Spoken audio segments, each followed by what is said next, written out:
Singing by जी यादव। अभी आप सुन रहे हैं प्लैनेट म्यूजिक की शानदार प्रस्तुति। Mix by DJ Munsunraj.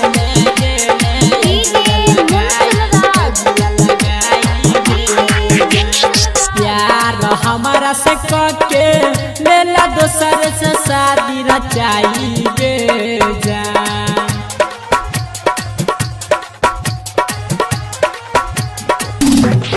प्यार हमारा से करके लेला दोसर से शादी रचाई गे जान।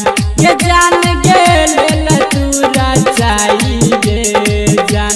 ये जान हमारा जिंदगिया में दिल अगिया लगाई गे जान। ये जान हमारा जिंदगिया में दिल अगिया लगाई गे जान।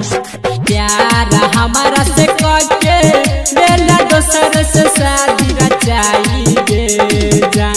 ये जान गे लेला तू रचाई गे जान। ये जान हमारा जिंदगिया में दिल अगिया लगाई गे जान। ये जान हमारा जिंदगिया में दिल अगिया लगाई गे जान। अभी आप सुन रहे हैं प्लैनेट म्यूजिक की शानदार प्रस्तुति। Mix by DJ Munsunraj.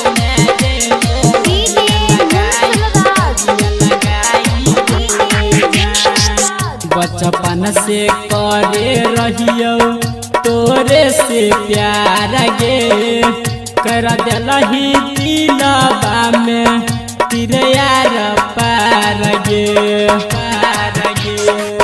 बचपन से करे रहियो तोरे से प्यार गे। कर दिलही दिलवा तू सुना यार पार गे। तोरे खातिर जान छोड़लियो पढ़ाई गे जान। ये जान गे छोड़लियो पढ़ाई गे जान। ये जान सैयो लही दोसर से मंगिया भराई गे जान। ये जान हमारा जिंदगिया में दिल अगिया लगाई गे जान। अभी आप सुन रहे हैं प्लैनेट म्यूजिक की शानदार प्रस्तुति। Mix by DJ मुनसुनराज।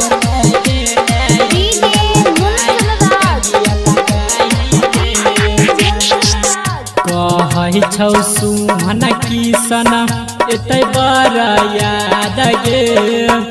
हमर जिंदगिया तू केल बर्बाद गे। कहै छौ धीरज अंकुश एतै बड़ याद गे।